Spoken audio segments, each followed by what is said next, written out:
নমস্কার বন্ধুরা, blackboard the fun school YouTube চ্যানেলে তোমাদেরকে স্বাগত। এর আগের দিন আমরা উপপাদ্য 20 এবং তার প্রয়োগগুলো করেছি। আজকে আমরা উপপাদ্য 21 এবং তার প্রয়োগ করব। যদি ভিডিওগুলি তোমাদের ভালো লাগে তাহলে চ্যানেলটি অবশ্যই সাবস্ক্রাইব করো। আজকে আমরা উপপাদ্য 21 নিয়ে আলোচনা করব। এর আগে আমরা উপপাদ্য 20 করেছি। তো উপপাদ্য 21 কি বলছে? কোনো ত্রিভুজের যে কোনো একটি বাহুর মধ্যবিন্দু দিয়ে অঙ্কিত দ্বিতীয় একটি বাহুর সমান্তরাল সরলরেখা তৃতীয় বাহুকে সমদ্বিখণ্ডিত করবে এবং ত্রিভুজের বাহুগুলির দ্বারা সমান্তরাল সরলরেখার খণ্ডিতাংশ দ্বিতীয় বাহুর অর্ধেক হবে।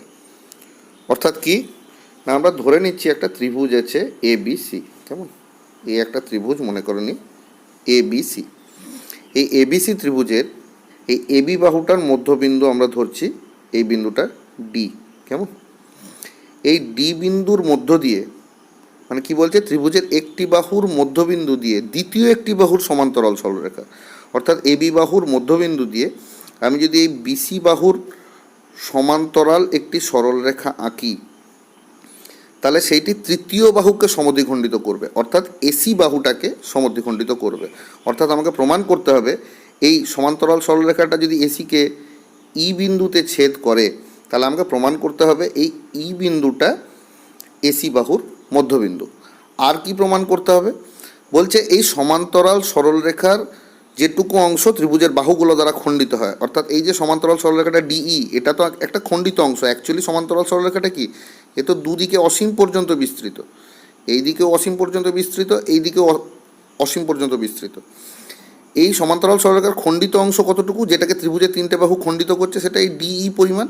এইটুকু সেই সমান্তরাল সরলরেখার খণ্ডিতাংশ। সেই খণ্ডিতাংশটা কি না, না সেটা ত্রিভুজের দ্বিতীয় বাহুর অর্ধেক। অর্থাৎ কোন বাহুটা? না বিসি বাহু দ্বিতীয় বাহু। আমরা এই বিসি বাহুর সমান্তরাল করে এঁকেছিলাম। তাহলে আমাকে প্রথম জিনিস প্রমাণ করতে হবে কি না, ই হচ্ছে এসির মধ্যবিন্দু, অর্থাৎ এ ই সমান ই সি, এইটা আমাকে প্রমাণ করতে হবে। আর আমাকে কি প্রমাণ করতে হবে না, ডিই এইটা হাফ অফ বিসি। এই দুটো জিনিস আমাকে এখানে প্রমাণ করতে হবে। কেমন? তো এইটা প্রমাণ করার জন্য আমাকে কিছু অঙ্কন করতে হবে। আমি কি অঙ্কন করব দেখে নিই। আমি অঙ্কন করব কি, আমি এই ইডিকে, এই ইডি যেটা, এই ইডিকে এফ বিন্দু পর্যন্ত এমনভাবে বর্ধিত করব যেন ইডি সমান ডিএফ হয়। কীরকম না, এই ইডিকে আমি কত দূর বর্ধিত করছি? আমি একে বর্ধিত করছি এফ বিন্দু পর্যন্ত। কেমন? কেমনভাবে বর্ধিত করলাম? কতদূর বর্ধিত করছি না, এফ। কেমনভাবে বর্ধিত করলাম না, এই ইডি এইটা সমান যেন এই ডিএফ এইটা হয়। আমি ডি বিন্দুটা একটু ভালো করে এঁকে নিই, এটা এখানে থাকলে অসুবিধা। এই একটু ভালো করে আঁকি। এই ধরো, এবার এইটা আমার এফ বিন্দু, এইটা আমার ডি বিন্দু। কেমন? এরপর আমরা কি করব না, এই এফ বিন্দুর সাথে বি বিন্দুকে যুক্ত করে দেবো। এফ বিন্দুর সাথে বি বিন্দুকে যুক্ত করে দিলাম। এইটা আমাদের অঙ্কন। অঙ্কন করার সময় আমরা কেমন করে এঁকেছি যেন এই ডিই বা ইডি সমান যেন ডিএফ হয়। কেমন? এখন এই দুটো ত্রিভুজকে লক্ষ্য করো। ত্রিভুজ এ ডিই, ত্রিভুজ এ ডিই আর ত্রিভুজ এফ ডিবি। এ ডিই মানে কোনটা? এ ডিই মানে হচ্ছে এইটা। কেমন? আর ত্রিভুজ এফ ডিবি অর্থাৎ ত্রিভুজ এইটা। এই দুটো ত্রিভুজকে তুলনা করে দেখো যে এদের মধ্যে কোনো মিল পাচ্ছ কিনা। প্রথমেই আমরা স্বীকার করে নিয়েছিলাম যে ডি বিন্দুটা এ বির মধ্যবিন্দু, অর্থাৎ এডি সমান ডিবি। তাহলে এইটা আমরা আগে থেকেই জানি, এডি সমান ডিবি। এখন অঙ্কন করার সময় আমরা কেমনভাবে অঙ্কন করেছি যেন এই ইডি সমান যেন ডিএফ হয়। আমরা এমনভাবেই অঙ্কন করেছি। তাহলে কি পেলাম না, ইডি সমান ডিএফ। কেমন? আর এই কোণটা দেখো, এডিই, এই কোণটা, এবং এফডিবি এই কোণটা এরা কিন্তু পরস্পর বিপ্রতীপ কোণ। কেমন? তাহলে আমি সেখান থেকে কি পাচ্ছি না অ্যাঙ্গেল এডিই সমান অ্যাঙ্গেল এফ ডি বি। তার কারণ কি না এরা বিপ্রতীপ কোণ। তাহলে এই দুটো ত্রিভুজ দেখো, এই বাহু বাহু এবং তাদের অন্তর্বর্তী কোণ অর্থাৎ এসএএস দ্বারা সর্বসম প্রমাণ হয়ে যাচ্ছে। কেমন? এরা এসএএস দ্বারা সর্বসম প্রমাণ হয়ে যাচ্ছে। তো এসএএস দ্বারা সর্বসম প্রমাণ হলে তার থেকে আমি কি পাচ্ছি না এই ত্রিভুজ দুটো যদি সর্বসম হয় তাহলে তুমি দেখো এইখান থেকে আমরা পাবো কি না এই এফ বি এই বাহুটা এফ বি এই বাহুটা আর এ ই এই বাহুটা পরস্পর সমান। তাহলে আমি কি কি পাচ্ছি দেখি।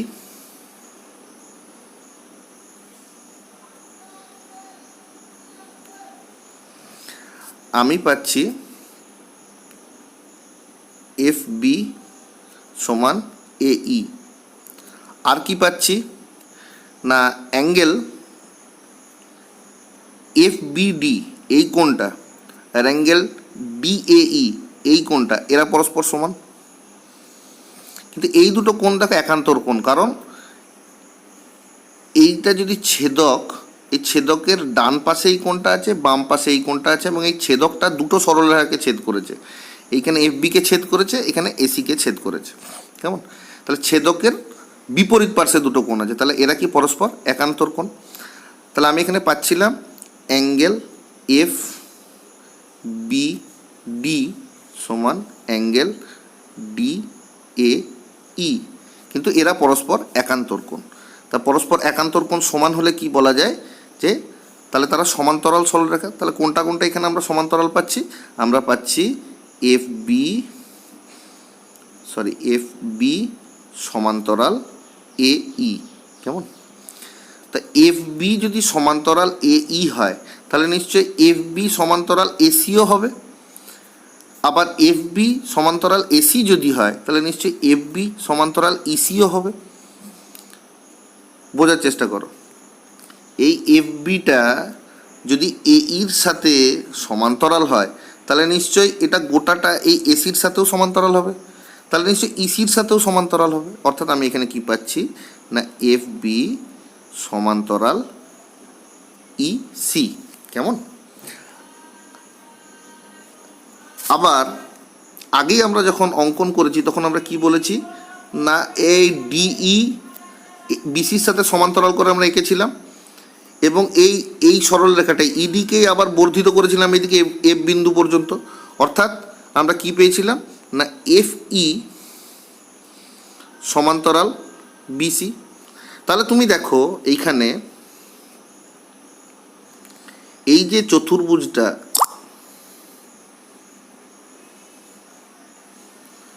এখানে এই যে চতুর্ভুজটা এফ ই সি বি এই চতুর্ভুজটা দেখো এফ বি আর ইসি পরস্পর সমান্তরাল আমরা এখানে পেয়েছি, আর এফ ই সমান্তরাল বিসি আমরা এখানে পেয়েছি। অর্থাৎ এই চতুর্ভুজটার বিপরীত বাহুগুলি পরস্পর সমান্তরাল। অতএব আমি এখান থেকে কি বলতে পারি, এই চতুর্ভুজটি একটি সামান্তরিক। কেমন? তার আমরা এখান থেকে কী পাচ্ছি না এই চতুর্ভুজটি একটি সামান্তরিক। সামান্তরিক পেয়ে আমাদের কি লাভ হবে, সামান্তরিক পাওয়ার পরে আমরা সেখান থেকে কি কনক্লুশন করতে পারি, কি সিদ্ধান্তে পৌঁছাতে পারি, আমরা এসো সেই জিনিসটাতে দেখি। আমরা জানি কি সামান্তরিকের বিপরীত বাহুগুলি পরস্পর সমানও হয়। অর্থাৎ তুমি এখান থেকে কি বলতে পারো যে যেহেতু এটা একটা সামান্তরিক অতএব এফ বি সমান নিশ্চয়ই ইসি হবে, তাই তো? আবার যখন আমরা এই ত্রিভুজ দুটোকে সর্বসম প্রমাণ করেছিলাম, এই এফ ডি বি এই ত্রিভুজটা আর এ ডি ই এই ত্রিভুজটাকে যখন সর্বসম প্রমাণ করেছিলাম সেখান থেকে আমরা কি পেয়েছিলাম না এই এফ বি সমান এ ই। তাহলে আমরা কি পেলাম না এফ বি সমান এ ই, এইটা আমরা পেলাম ত্রিভুজের সর্বসমতা থেকে। আর এইটা আমরা পাচ্ছি এই চতুর্ভুজটাকে সামান্তরিক প্রমাণ করার ফলে। তাহলে তুমি এই দুটোকে যদি তুলনা করো সেখান থেকে আমরা কি দেখতে পাচ্ছি না ইসি সমান এই বা এই সমান ইসি, অর্থাৎ এই এই সমান ইসি। তাহলে এই আর ইসি যদি পরস্পর সমান হয় তাহলে কি বলা যায় না এই ই বিন্দুটা এসির মধ্যবিন্দু। অর্থাৎ আমরা এখান থেকে কি পাচ্ছি, এখান থেকে আমরা পাচ্ছি এই সমান ইসি। অর্থাৎ দেখো তোমার প্রথম প্রমাণটা হয়ে গেল। দ্বিতীয় তোমাকে কি প্রমাণ করতে হবে, সেটা হচ্ছে এই ডিইটা বিসির অর্ধেক। কেমন, এইটা আমরা কেমন করে করব, এটা আরও সহজে প্রমাণ করা যায়। কীরকম না, যেহেতু এই এই চতুর্ভুজটাকে একটা আমরা সামান্তরিক প্রমাণ করে নিয়েছি, তাহলে আমরা সেখান থেকে কি বলতে পারি যে এফ ই, এই এফ ই বাহুটা, এই বাহুটা নিশ্চয়ই বিসির সাথে সমান, কারণ বিপরীত বাহু পরস্পর সমান হয় সামান্তরিকের। তাহলে এফ ই সমান বিসি। আবার এফ ই মানে কত, এফ ই মানে কিন্তু এফ ডি প্লাস ডিই। কেমন, তাহলে এটা সমান বিসি। এবার মনে করে দেখো আমরা যখন অঙ্কন করেছিলাম তখন এমনভাবেই অঙ্কন করেছিলাম, এই ইডিকে এফ বিন্দু পর্যন্ত, এই ইডিকে এফ বিন্দু পর্যন্ত আমরা এমনভাবেই বর্ধিত করেছিলাম যেন এই ইডি সমান যেন ডিএফ হয়। অর্থাৎ এই ডিই আর এফডি দুটোই কিন্তু মাপে সমান। তাহলে আমি এফডির জায়গায় ডিই লিখতে পারি, তাহলে আমি এখানে লিখতে পারি ডিই প্লাস ডিই সমান বিসি। অর্থাৎ আমি এখান থেকে কী পাচ্ছি না 2ডিই সমান বিসি, অর্থাৎ ডি সমান হাফ বিসি। কেমন, ডি সমান হাফ বিসি। অর্থাৎ আমার দ্বিতীয় প্রমাণটাও হয়ে গেল। কেমন, বুঝতে পারলি? এবার আমরা 21 নম্বর উপপাদ্যর কিছু প্রয়োগ করে নেব। তো প্রথমে যেটা করব সেটা হচ্ছে 21 নম্বর উপপাদ্যকে কাজে লাগিয়ে 20 নম্বর উপপাদ্যের প্রমাণ। কেমন, 20 নম্বর উপপাদ্য কি বলেছিল যে ত্রিভুজের দুটি বাহুর মধ্যবিন্দুর সংযোজক সরলরেখা তৃতীয় বাহুর সমান্তরাল এবং অর্ধেক। তো এখানে আমরা একটা ত্রিভুজ ধরে নিচ্ছি এবিসি, এবং ধরে নিচ্ছি এবি বাহুর মধ্যবিন্দু হচ্ছে ডি এবং এসি বাহুর মধ্যবিন্দু হচ্ছে ই। কেমন, এই ডি আর ইকে যুক্ত করলে যে ডিই সরলরেখাটা পাই, আমাদেরকে প্রমাণ করতে হবে ডি সরলরেখাটা বিসির সমান্তরাল এবং এই বিসির অর্ধেক। কেমন, তো এটা আমরা কেমন করে প্রমাণ করব, প্রমাণ করার আগে আমরা একটা ছোট্ট একটা অঙ্কন করে নেব। সেই অঙ্কনটা এসো করে নিই। সেটা হচ্ছে ই বিন্দু থেকে এবি বাহুর সমান্তরাল করে, এই এবি বাহুর সমান্তরাল করে একটা সরলরেখা আঁকছি, এবং যেটা বিসি বাহুকে এফ বিন্দুতে ছেদ করছে। কেমন, তাহলে আমরা কি অঙ্কন করলাম না ইএফ সমান্তরাল এবি। ঠিক আছে, এবার দেখো 21 নম্বর উপপাদ্য আমাদেরকে কি বলে, বলে যে ত্রিভুজের একটি বাহুর মধ্যবিন্দু থেকে দ্বিতীয় বাহুর সমান্তরাল করে একটি সরলরেখা আঁকলে তা তৃতীয় বাহুকে সমদ্বিখণ্ডিত করে। অর্থাৎ আমরা এখানেও কিন্তু তাই করেছি, এই এসি বাহুর মধ্যবিন্দু থেকে এবি বাহুর সমান্তরাল করে ইএফ সরলরেখা টেনেছি, তাহলে সেটা নিশ্চয়ই বিসিকে সমদ্বিখণ্ডিত করবে, অর্থাৎ এফ বিন্দুটা হবে বিসির মধ্যবিন্দু। এবং 21 নম্বর উপপাদ্য আরও কী বলছে না এই সমান্তরাল সরলরেখার যেটুকু অংশ ত্রিভুজের বাহুগুলো দ্বারা খণ্ডিত হয়, অর্থাৎ এই ইএফ অংশটুকু, সেটা কি না দ্বিতীয় বাহুর, অর্থাৎ যে বাহুর সমান্তরাল করে এঁকেছিলাম তার অর্ধেক, অর্থাৎ এবির অর্ধেক। তাহলে 21 নম্বর উপপাদ্য প্রয়োগ করে আমি এখানে কি পাচ্ছি, পাচ্ছি যে এফ হচ্ছে বিসির মধ্যবিন্দু, অর্থাৎ বিএফ সমান এফসি সমান হাফ অফ বিসি। আর কি পাচ্ছি যে ইএফটা এবির সমান্তরাল, ইএফ সমান্তরাল এবি। এবং আর কি পাচ্ছি না ইএফ হাফ অফ এবি।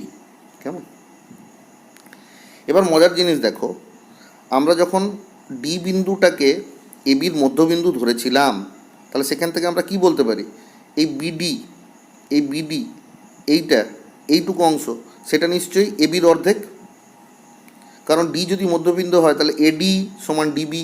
তাহলে এই বিডি অংশটা এটা কি, এটা এবির অর্ধেক, তাহলে এটাও হাফ অফ এবি। তাহলে তুমি দেখো এখানে আমি বলতে পারি, আলাদা করে লিখছি, আমরা কি বলতে পারি না ডিবি সমান হাফ অফ এবি, তাই তো, যেহেতু এই ডিটা এবির মধ্যবিন্দু। এখন দেখো এই দুটোকে যদি আমি তুলনা করি, দুটোই হাফ এবির সাথে সমান, তাহলে আমি কি বলতে পারি, আমি বলতে পারি যে ইএফ সমান ডিবি, অর্থাৎ এই ইএফ এবং এই ডিবি পরস্পর সমান। কেমন, আবার একটা জিনিস দেখো, আমরা এই যখন এঁকেছিলাম ইএফকে এবির সাথে সমান্তরাল করে এঁকেছিলাম, তাই তো? তাহলে ইএফ যদি এবির সমান্তরাল হয়, এই এবিরই তো একটা অংশ হচ্ছে এই ডিবি, তাহলে নিশ্চয়ই ইএফটা ডিবির সাথেও সমান্তরাল হবে। অর্থাৎ আমরা এইখান থেকে কি পাচ্ছি, এইখান থেকে কি পাচ্ছি যে ইএফ সমান্তরাল ডিবি। তাহলে এখন তুমি দেখো এই যে চতুর্ভুজটা, এই চতুর্ভুজটা যে বিডিইএফ এই চতুর্ভুজের দেখো এক জোড়া বিপরীত বাহু পরস্পর সমান্তরাল। কোনটা না, এই ইএফ এবং ডিবি এরা পরস্পর সমান এবং সমান্তরাল। তাহলে এই চতুর্ভুজটাকে আমি কি বলতে পারি না, এই চতুর্ভুজটা একটি সামান্তরিক। কেমন, আমি পেয়ে গেলাম এই চতুর্ভুজটি একটি সামান্তরিক। তো একটা চতুর্ভুজ যদি সামান্তরিক হয় তাহলে কিন্তু তার আরেক জোড়া বিপরীত বাহুও কিন্তু পরস্পর সমান এবং সমান্তরাল হবে। অর্থাৎ কি হবে না, এই ডিইটার সাথেও কিন্তু এই বিএফটা পরস্পর সমান্তরাল হবে এবং সমান হবে। তাহলে কি হবে না, ডিই সমান্তরাল বিএফ হবে। আবার দেখো এই বিএফ কিন্তু এই বিসি বাহুরই একটা অংশ। তাহলে যদি ডিই যদি বিএফের সাথে যদি সমান্তরাল হয় তাহলে ডিই নিশ্চয়ই বিসির সাথেও সমান্তরাল হবে। অর্থাৎ এখান থেকে আমি কি বলতে পারি না, ডিই সমান্তরাল বিসি। দেখো আমার প্রথম জিনিসটা প্রমাণ হয়ে গেল। আমি প্রমাণ এটাই করতে চেয়েছিলাম যে দুটি বাহুর মধ্যবিন্দুর সংযোজক সরলরেখা তৃতীয় বাহুর সমান্তরাল। তাহলে ডিই সমান্তরাল বিসি আমার প্রথম প্রমাণটা হয়ে গেল। এরপর আমাকে প্রমাণ করতে হবে কি না, এই ডিই বিসির অর্ধেক। সেটা কিভাবে প্রমাণ করব, আমাকে প্রমাণ করতে হবে এই ডিই এই বিসির অর্ধেক। কেমন, যেহেতু এইটা একটা সামান্তরিক, এই বিডিইএফ এই চতুর্ভুজটা একটা সামান্তরিক, তাহলে তার বিপরীত বাহুগুলো সমান এবং সমান্তরাল। আমরা সমান্তরালটা কাজে লাগিয়েছি, এবার সমানটা কাজে লাগাবো। অর্থাৎ ডিই বিসির সাথে সমান। তাহলে আমি এখান থেকে কি বলতে পারি না, ডিই সমান বিএফ। আবার দেখো এফটা কিন্তু কি ছিল, এফটা ছিল বিসির মধ্যবিন্দু। কেমন, তাহলে এই বিএফ সমান কত, বিএফ মানে নিশ্চয়ই হাফ অফ বিসি। তাহলে বিএফের জায়গায় আমি বলতে পারি হাফ অফ বিসি। তাহলে দেখো ডি সমান কি হলো, হাফ অফ বিসি। কেমন, তাহলে আমার 20 নম্বর উপপাদ্য প্রমাণ হয়ে গেল। কিসের সাহায্যে না, 21 নম্বর উপপাদ্যকে প্রয়োগ করে। বুঝতে পেরেছ? এবার আমরা অন্যান্য প্রয়োগগুলো দেখে নিই। এরপর আমরা প্রয়োগ 6টা করে নেব, যেখানে বলছে এবিসিডি ট্রাপিজিয়ামের এবি সমান্তরাল ডিসি, ই এডি বাহুর মধ্যবিন্দু, এই ই বিন্দু দিয়ে এবির সমান্তরাল করে সরলরেখা বিসি আঁকলে তা বিসি বাহুকে এফ বিন্দুতে ছেদ করে। তাহলে আমাকে প্রমাণ করতে হবে এই এফটা বিসির মধ্যবিন্দু। আমাকে প্রমাণ করতে হবে এফটা বিসির মধ্যবিন্দু, এবং আরেকটা প্রমাণ করতে হবে ইএফ, এই ইএফটা half of AB plus DC, অর্থাৎ ট্রাপিজিয়ামের দুটি বিপরীত বাহুর দুটি সমান্তরাল বাহুর সমষ্টির যোগফলের অর্ধেক। কেমন, এইটা আমাকে প্রমাণ করতে হবে। তা আমি দেখো এখানে প্রথমে একটা অঙ্কন করে নেবো। কী অঙ্কন করব না, আমি এ আর এফকে যুক্ত করব। কেমন, এই এ আর এফকে যুক্ত করব, যুক্ত করে বর্ধিত করব। কতদূর পর্যন্ত, এবং এই ডিসিটাকে বর্ধিত করব যাতে ও বর্ধিত ডিসিকে, এখানে একটা বিন্দু মনে করো জি, এই জি বিন্দুতে যেন ছেদ করে। আমরা কি করলাম, অঙ্কন কি করলাম, এ এফকে বর্ধিত করলাম এমনভাবে জি বিন্দু পর্যন্ত যাতে তা ডিসিকে, মানে বর্ধিত ডিসিকে এই জি বিন্দুতে ছেদ করে। এইটা আমরা অঙ্কন করলাম। কেমন, এইখানে তুমি দেখো 21 নম্বর মানে উপপাদ্য যদি প্রয়োগ করি আমরা কি পাবো, এই যে ত্রিভুজ এ ডি জি, এই যে ত্রিভুজ এ ডি জি, এই যে ত্রিভুজটা পাচ্ছি, এই ত্রিভুজটাতে 21 নম্বর উপপাদ্য প্রয়োগ করো। কি না, তার একটি বাহুর মধ্যবিন্দু ই থেকে অপর একটি বাহু এই ডিজির সমান্তরাল করে ইএফ সরলরেখা আঁকা হয়েছে। কেমন, তাহলে সেটা তার তৃতীয় বাহু অর্থাৎ এজিকে, অর্থাৎ এই এজিকে নিশ্চয়ই সমদ্বিখণ্ডিত করবে। অর্থাৎ এফটা হবে এজির মধ্যবিন্দু। কেমন, তাহলে 21 নম্বর উপপাদ্য প্রয়োগ করে আমরা কি পাচ্ছি না, এফটা হবে এজির মধ্যবিন্দু। অর্থাৎ আমরা কি পেলাম, এ এফ সমান এফ জি। কেমন, এটা আমরা 21 নম্বর উপপাদ্য প্রয়োগ করে পেলাম।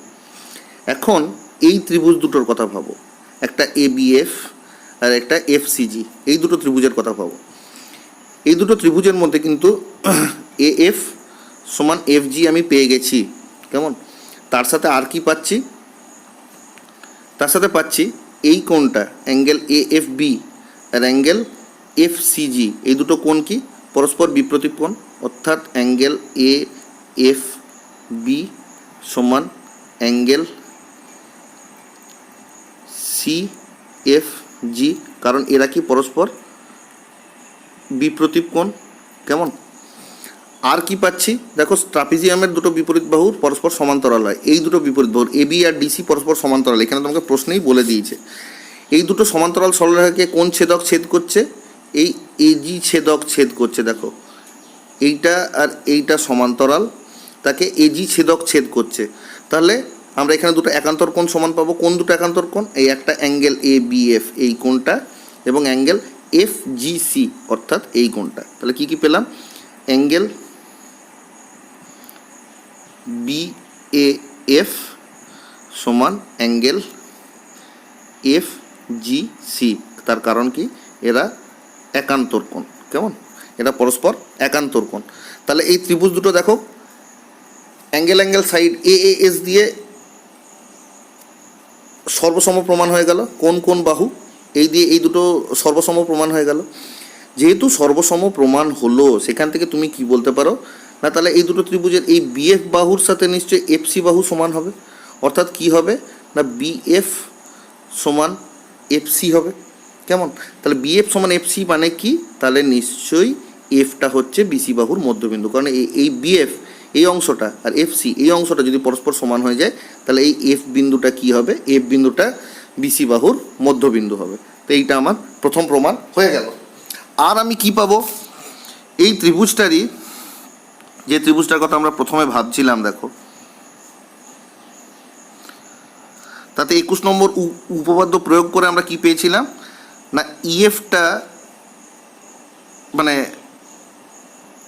এই ডিজির অর্ধেক হবে। তার কারণ কি? আমরা ত্রিভুজের একটি বাহুর মধ্যবিন্দু থেকে দ্বিতীয় বাহুর সমান্তরাল করে যে সরলরেখা আঁকছিলাম, তা তৃতীয় বাহুকে শুধু সমদ্বিখণ্ডিতই করছিল না, এই সমান্তরাল সরলরেখার যে খণ্ডিত অংশ সেটা যে বাহুটার সাথে সমান্তরাল করে এঁকেছি তার অর্ধেক হচ্ছিল। অর্থাৎ 21 নম্বর উপপাদ্য প্রয়োগ করে আমরা কি পাচ্ছিলাম? EF সমান হাফ অফ DG, কেমন? আবার DG সমান কত না, ডিজির জায়গায় আমি লিখতে পারি DC প্লাস CG, লিখতে পারি তো। এখন দেখো এই যে এই দুটো ত্রিভুজকে আমরা সর্বসম প্রমাণ করেছি, ABF আর FGC, এই দুটো ত্রিভুজকে যে আমরা সর্বসম প্রমাণ করেছি, এই দুটো ত্রিভুজের ক্ষেত্রে কিন্তু দেখো অনুরূপ বাহু কোনটা কোনটা? এই AB অনুরূপ বাহু আর CG অনুরূপ বাহু। তাহলে নিশ্চয়ই AB সমান CG। তাহলে এই CGর জায়গায় আমি AB লিখতে পারি, অথবা আমি এখানে কি লিখতে পারি? Half of DC plus AB। দেখো আমাকে এইটাই কিন্তু প্রমাণ করতে বলেছিল। এটা কেন করলাম? এইটা কি করে আমি সমান লিখতে পারলাম না, এখানে এই দুটো হচ্ছে অনুরূপ বাহু। কেন অনুরূপ বাহু না, এই দুটো ত্রিভুজকে আমরা আগে কিন্তু AAS পদ্ধতিতে সর্বসম প্রমাণ করেছি, কেমন? এরপর আমরা প্রয়োগ 7 অঙ্কটা করে নেব। প্রয়োগ 7 কি বলছে যে একটি সমকোণী ত্রিভুজ ABC যার অ্যাঙ্গেল BAC সমান একটি সমকোণ, মানে এই কোণটা হচ্ছে সমকোণ BACটা, কেমন? এবং অতিভুজ BCর মধ্যবিন্দু D, অর্থাৎ এই অতিভুজ যে BC তার মধ্যবিন্দু এটা হচ্ছে D।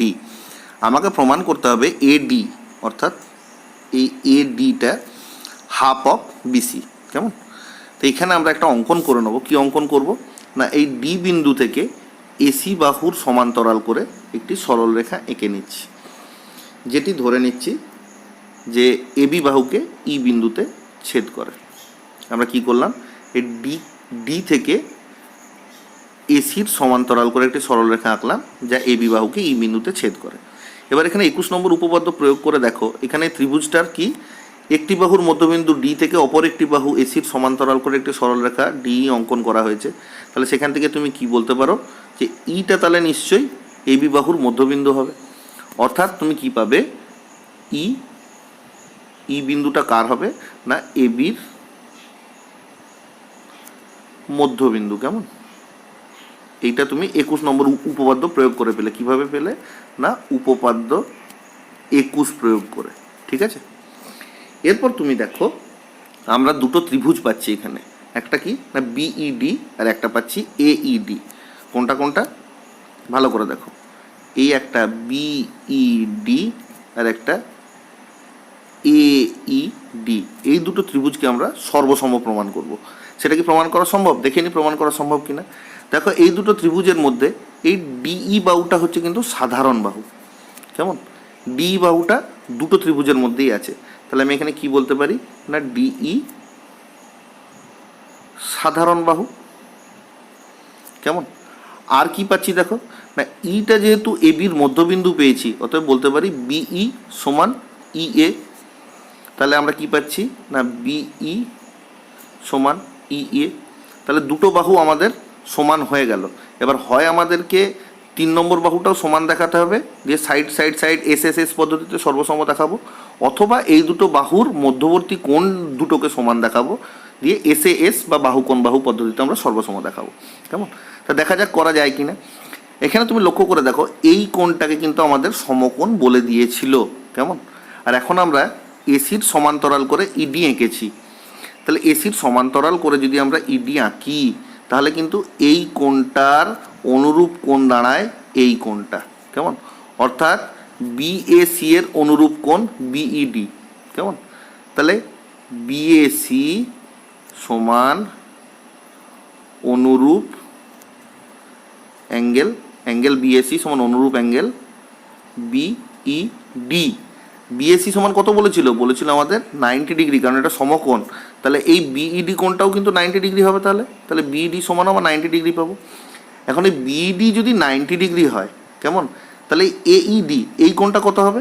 এটা 180 ডিগ্রি মাইনাস অ্যাঙ্গেল বিইডি। তাহলে অ্যাঙ্গেল এইডি সমান কত না 180 ডিগ্রি মাইনাস অ্যাঙ্গেল বিইডি, মানে 180 ডিগ্রি মাইনাস 90 ডিগ্রি। তাহলে কত হবে? সেটাও 90 ডিগ্রি হবে। অর্থাৎ আমরা কি পেলাম দেখো, এই বিইডি কোণটাও 90 ডিগ্রি, আবার এইডি কোণটাও 90 ডিগ্রি। অর্থাৎ এই বিইডি এবং এই এইডি এই দুটো কোণ কিন্তু সমান। তাহলে আমি এখান থেকে কি পাচ্ছি? অ্যাঙ্গেল বিইডি সমান অ্যাঙ্গেল এইডি। তাহলে এই ত্রিভুজ দুটো দেখো, এই ত্রিভুজটা আর এই ত্রিভুজটা পরস্পর সর্বসম হয়ে যাচ্ছে। কোন নিয়মে? না এস এস দিয়ে সাইড অ্যাঙ্গেল সাইড বাহু কোণ বাহু দিয়ে এরা পরস্পর সর্বসম হয়ে গেল। তাহলে সর্বসম হলে আমরা কি পাবো? সর্বসম হলে আমরা পাবো এই এডি বাহু এবং এই বিডি বাহু পরস্পর সমান, কারণ এগুলো পরস্পর অনুরূপ বাহু। তাহলে আমি এখান থেকে কি পাচ্ছি? আমি এখান থেকে পাচ্ছি এ ডি সমান বিডি, তাই তো? কিন্তু দেখো আমরা বলেছিলাম ডি বিন্দুটা অতিভুজ বিসির মধ্যবিন্দু। তাহলে ডি যদি বিসির মধ্যবিন্দু হয়, তাহলে বিডি সমান কি? Half of BC. তাহলে বিডি সমান কি? Half of BC. তাহলে আমি এখান থেকে কি বলতে পারি? অতএব এডি সমান হাফ অফ বিসি। কেমন? এইটাই আমাকে প্রমাণ করতে বলেছিল। ঠিক আছে, এডি সমান হাফ অফ বিসি। তাহলে আমার এটা প্রমাণিত হয়ে গেল। কেমন? এরপর আমরা প্রয়োগ 8টা করে নেব। কেমন? প্রয়োগ 8-এ কি বলছে যে এবিসি ত্রিভুজের এডি মধ্যমার মধ্যবিন্দু ই। এটা যদি একটা এবিসি ত্রিভুজ হয়, তার এডি হচ্ছে মধ্যমা। এডি মধ্যমা মানে এই ডি বিন্দুটা কিন্তু বিসির মধ্যবিন্দু। কেমন? সেই জন্যই এডিটা মধ্যমা। কারণ আমরা মধ্যমা বলতে কি বুঝি? না কোনো একটি ত্রিভুজের একটি বাহুর মধ্যবিন্দুকে তার বিপরীত শীর্ষবিন্দুর সাথে যুক্ত করলে যে সরলরেখাটা পাওয়া যায়, সেটাই হচ্ছে মানে ওই ত্রিভুজের মধ্যমা। কেমন? তাহলে ডিটা বিসির মধ্যবিন্দু।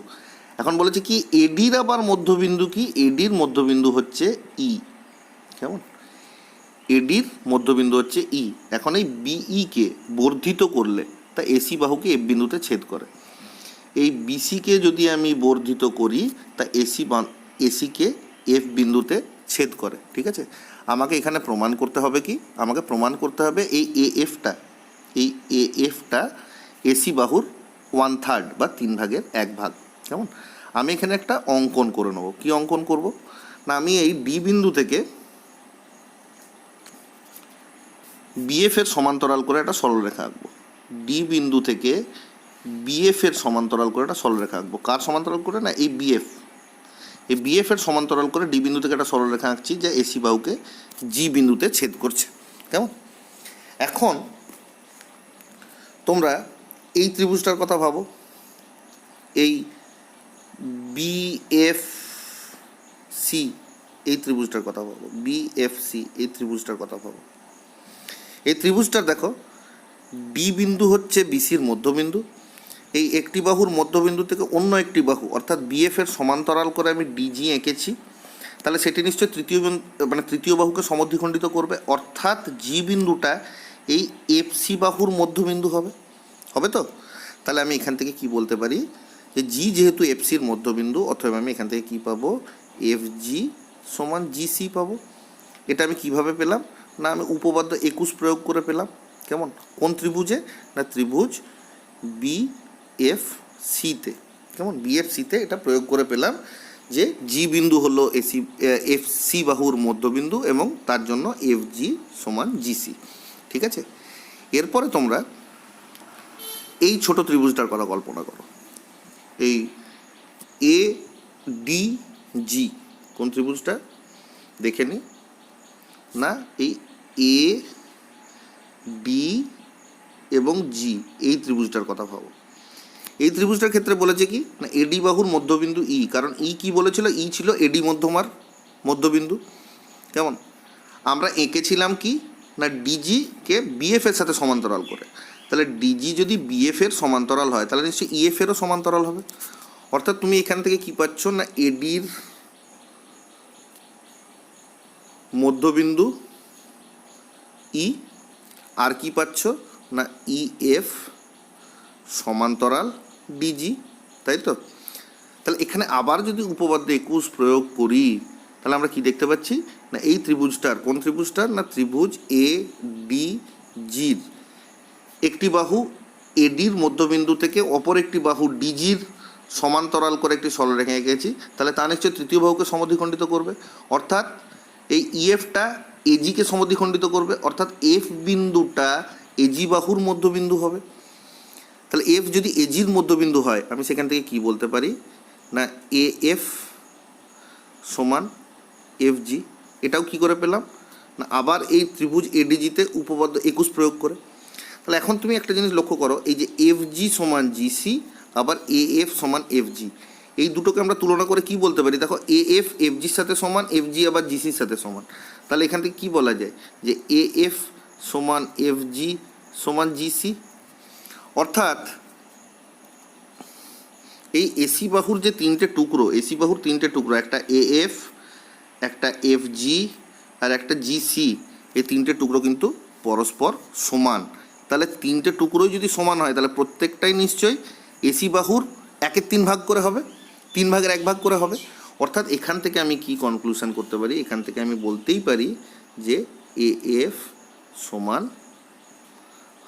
1/3 অফ এ সি। কেমন, এইটাই আমাকে প্রমাণ করতে বলেছিল।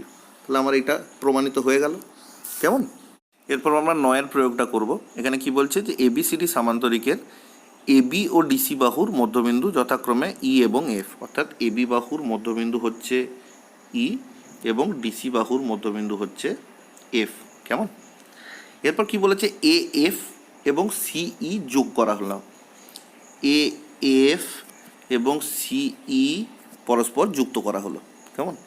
যা বিডি কর্ণকে, তাহলে আমরা বিডি কর্ণটা এঁকে নিই, যা বিডি কর্ণকে যথাক্রমে পি এবং কিউ বিন্দুতে ছেদ করেছে। অর্থাৎ এই বিন্দুটা কি, এই বিন্দুটা পি এবং এই বিন্দুটা কিউ। কেমন। আমাকে প্রমাণ করতে হবে যে এ এফ ও সিই বিডি কর্ণকে সমত্রিখণ্ডিত করেছে। অর্থাৎ আমাকে প্রমাণ করতে হবে যে পি বিন্দুতে আর কিউ বিন্দুতে বিডি কর্ণটা সমান 3 ভাগে বিভক্ত হয়েছে। কেমন। তো এটা করার জন্য আমরা প্রথম যে জিনিসটা করব এই এইসিএফ এই চতুর্ভুজটাকে একটা সামান্তরিক প্রমাণ করব। কোন চতুর্ভুজটা না, এ ই সি এফ কিভাবে করব? দেখো এটা খুব সহজ। কীরকম না, আমাদের বলে দিয়েছিল যে এবি সিডি একটা সামান্তরিক, তাহলে নিশ্চয়ই এই এবি বাহুর সাথে সিডি বাহুটা সমান এবং সমান্তরাল। কেমন? তাহলে কি এবিসিডি যেহেতু সামান্তরিক, তাহলে কি বলা যায় যে এবি সমান সিডি, আর কি বলা যায় না এবি সমান্তরাল সিডি। কেমন? তো এবি সমান যেহেতু সিডি, তাহলে নিশ্চয়ই এবির অর্ধেক সিডির অর্ধেকের সাথে সমান হবে। অর্থাৎ তুমি বলতে পারো যে হাফ অফ এবি সমান নিশ্চয়ই হাফ অফ সিডি বা ডিসি বলি এখানে, হাফ অফ ডিসির সাথে সমান হবে। হবে তো? তাহলে হাফ অফ এবি মানে আবার কত? দেখো, ইটা যদি এবির মধ্যবিন্দু হয়, তাহলে ইটা হচ্ছে এই এই অংশটুকু, এইটা হচ্ছে হাফ অফ এবি। তাহলে আমি হাফ অফ এবির জায়গায় লিখতে পারি লিখতে পারি তো, সেটা সমান হাফ অফ ডিসি। এফটা ছিল ডিসির মধ্যবিন্দু, তাহলে এই এফসি এইটা, এই এফসি এইটা নিশ্চয়ই ডিসিরও হাফ। তাহলে আমি হাফ অফ ডিসির জায়গায় লিখতে পারি এফসি। কেমন? তাহলে তুমি কি পেলে দেখো, এই সমান এফসি, অর্থাৎ এই চতুর্ভুজটার এক জোড়া বিপরীত বাহু এই এবং এফসি পরস্পর সমান হয়ে গেল। এরপর আমাকে প্রমাণ করতে হবে কি তারা আবার সমান্তরাল। সেটা প্রমাণ করা আরও সহজ, কারণ এবি সমান্তরাল সিডি যদি হয়, যেহেতু এবি সমান্তরাল সিডি, তাহলে এবির একটা অংশ এই আর সিডির একটা অংশ এফসি, তারাও কিন্তু পরস্পর সমান্তরাল হবে। তাহলে এখান থেকে তুমি কি বলতে পারো, এইটার থেকে তুমি কি বলতে পারো যে এই সমান্তরাল এফসি। তাহলে তুমি দেখো এই চতুর্ভুজটার এক জোড়া বিপরীত বাহু আমরা পরস্পর সমান এবং সমান্তরাল পেলাম। তাহলে আমরা কি বলতে পারি না এই চতুর্ভুজটা এটা কি হয়ে গেল, এটা হয়ে গেল একটা সামান্তরিক। এইটা আমরা একটা সামান্তরিক পেয়ে গেলাম। তাহলে সামান্তরিক যদি হয়, তাহলে নিশ্চয়ই তার অপর জোড়া বিপরীত বাহু অর্থাৎ এই এএফ এবং ইসি এরাও পরস্পর সমান্তরাল হবে। তাহলে আমরা এখান থেকে কি পেলাম, এখান থেকে পেলাম এএফ সমান্তরাল ইসি। এটাই আমাদের দেখো এখন কাজে লাগবে। এটা কি করে পেলাম না, আমি সামান্তরিক প্রমাণ করে পেলাম। কেমন? এরপর এইটাই আমাদের মানে কি কাজে লাগবে এবং 21 নম্বর উপপাদ্যটা আমরা প্রয়োগ করব। কীরকম তুমি দেখো, এখন তুমি এই ত্রিভুজটার কথা কল্পনা করো। এখানে যে এই ডি কিউ সি এই ত্রিভুজটা, ডি কিউ সি এই ত্রিভুজটার কথা কল্পনা করো। এই ত্রিভুজের দেখো ডিসি বাহুর মধ্যবিন্দু এফ। কেমন? এই এফ বিন্দু থেকে কিউসি বাহুর সমান্তরাল করা হয়েছে। কারণ কি, আমরা এএফ সমান্তরাল ইসি প্রমাণ করেছি। এএফ সমান্তরাল যদি ইসি হয়, তাহলে এএফ এর একটা অংশ এই পিএফ আর ইসির একটা অংশ এই কিউসি, এরাও পরস্পর সমান্তরাল, তাই তো? তাহলে ই হলো ডিসির মধ্যবিন্দু এবং ই বিন্দু থেকে এই কিউসির সমান্তরাল এঁকেছি। তাহলে সেটা তৃতীয় বাহু ডি কিউকে পি বিন্দুতে ছেদ করলে এই পি বিন্দুটা কি এই ডিকিউ বাহুটার মধ্যবিন্দু হবে, এই ডিকিউ বাহুর মধ্যবিন্দু হবে, তাই তো? ছবিটা একটু, এই ডিকিউ বাহুর মধ্যবিন্দু হবে কে না এই পিটা। তাহলে আমি এখান থেকে কি বলতে পারি না ডিপি সমান পি কিউ পেলে। আবার তুমি এই ত্রিভুজটার কথা ভাবো, এই ত্রিভুজটা এই এ পি বি এই ত্রিভুজটার কথা ভাবো, এ পি বি এই ত্রিভুজটার কথা ভাবো। এই ত্রিভুজটার দেখো এই এবি বাহুর মধ্যবিন্দু ই, এই একটি বাহুর মধ্যবিন্দু থেকে অপর একটি বাহুর সমান্তরাল এঁকেছি। এই এপির সমান্তরাল হচ্ছে ই কিউ। তার কারণ কি না এএফ সমান্তরাল ইসি ছিল, এই এফ এরই তো একটা অংশ হচ্ছে এই এপি। কেমন? আর ইসিরই একটা অংশ হচ্ছে ই কিউ। তাহলে এফ সমান্তরাল ইসি হলে নিশ্চয়ই এপি সমান্তরাল ই কিউ হবে। তাহলে দেখো একটি বাহুর মধ্যবিন্দু থেকে অপর একটি বাহুর সমান্তরাল আঁকছি, তাহলে সেটা তৃতীয় বাহু অর্থাৎ পিবিকে যে বিন্দুতে ছেদ করবে সেটা তার মধ্যবিন্দু। তাহলে কি এখানে বলতে পারি এই কিউটা হচ্ছে এই পিবির মধ্যবিন্দু, এই পিবির মধ্যবিন্দু এই কিউটা। তাহলে আমি এখান থেকে কি বলতে পারি না পি কিউ সমান কিউ বি। তাহলে এখন তুমি এই দুটোকে তুলনা করো, দেখো ডিপি পি কিউ এর সাথে সমান, আবার পি কিউ কিউ বির সাথে সমান। তাহলে এখান থেকে কি বলা যায়, এইখান থেকে বলা যায় যে ডিপি সমান পি কিউ সমান কিউবি, অর্থাৎ এই অংশগুলো এই ডিপি, পি কিউ এবং কিউবি এই তিনটে টুকরো পরস্পর সমান, এবং এই তিনটে টুকরো তাহলে কি হবে না এই ডিবির 3/1 করে হবে, অর্থাৎ এই পি এবং কিউ বিন্দুতে বিডি কর্ণটা অ্যাকচুয়ালি কী হয়েছে সমান 3 ভাগে বিভক্ত হয়েছে। তাহলে আমরা মানে প্রমাণ করতে পারলাম যে এই বিন্দু দুটোতে বিডি কর্ণটা কী হয়েছে সমত্রিখণ্ডিত হয়েছে। কেমন? তাহলে সেটা আমার প্রমাণিত হলো। ঠিক আছে।